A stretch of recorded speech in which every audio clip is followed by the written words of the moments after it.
नमस्कार दोस्तों, आपका स्वागत है हमारे YouTube channel learning point with Abhishek में।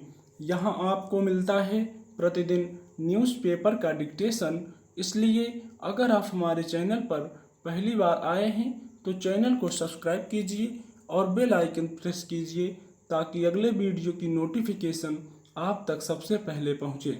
वीडियो को लाइक कीजिए, अपने दोस्तों को शेयर कीजिए और अंत में हमें कमेंट करके ज़रूर बताइए कि आपको ये डिक्टेशन कैसा लगा।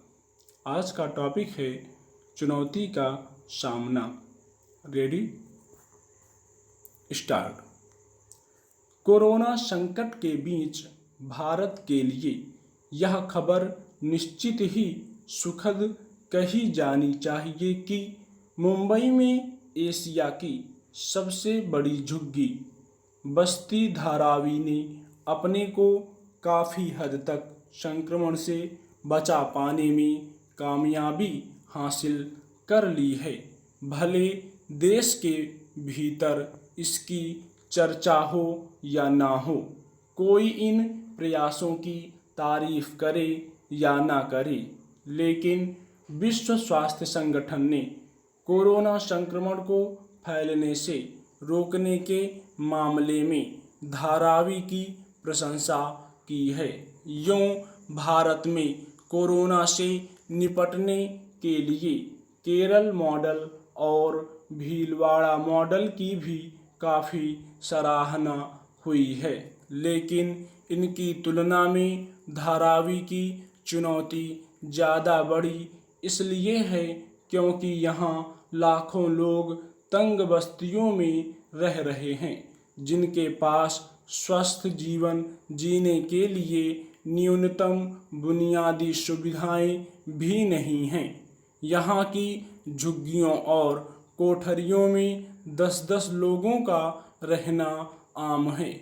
ऐसे में सुरक्षित दूरी जैसे उपाय की कल्पना भी मुश्किल है। इसलिए माना जा रहा था कि धारावी कोरोना विस्फोट का बड़ा केंद्र बना सकता है और अगर ऐसा हुआ तो हालात बेकाबू हो जाएंगे। लेकिन सरकार, स्थानीय प्रशासन और सामुदायिक सहयोग ने इस बस्ती को खतरे से निकाल लिया।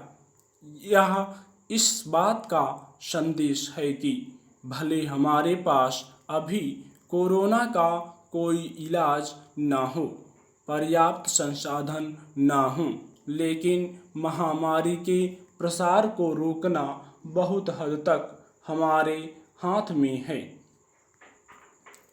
भारत में कोरोना के मामले तेजी से बढ़ भले रहे हों, लेकिन राहत की बात यह है कि 80% मामले देश के 49 जिलों तक सिमट गए हैं। बीमारी फैलने की तीव्रता और खतरे को देखते हुए यह कोई मामूली बात नहीं है, पर चिंता का विषय भी बनता जा रहा है कि अब पूर्वोत्तर के राज्यों में संक्रमण फैलने की खबरें आ रही हैं। हालांकि अभी इन राज्यों में ग्राफ तेजी से नहीं चढ़ा है।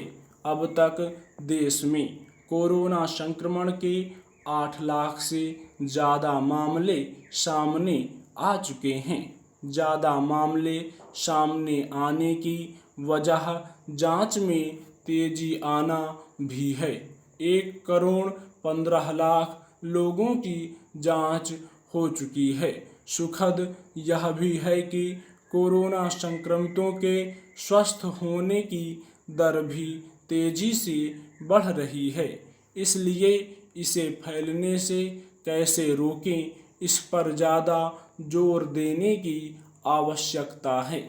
प्रधानमंत्री ने हाल में कोरोना पर राज्यों के साथ बैठक में दिल्ली की मिसाल भी दी और कहा कि सभी राज्यों को दिल्ली की तरह काम करना चाहिए। इसमें कोई संदेह नहीं कि कोरोना से निपटने में दिल्ली सरकार ने ज़मीनी स्तर पर जिस तरह से तैयारियां की हैं, उससे बड़ी संख्या में कोरोना संक्रमितों को नए सिरे से जीवन मिला है। दिल्ली देश का पहला राज्य है जिसने कोरोना संक्रमितों के इलाज के लिए प्लाज्मा से उपचार में काफ़ी सफलता पाई है और देश का पहला प्लाज्मा बैंक भी दिल्ली में बनाया है। कोरोना से निपटने में सिर्फ भारत ही नहीं, पूरी दुनिया के सामने सबसे बड़ी मुश्किल यह है कि इसकी अभी तक कोई दवा या टीका नहीं खोजा जा सका है। इसलिए संभावित दवाइयों और बचाव संबंधी उपायों से ही इससे पार पाना है।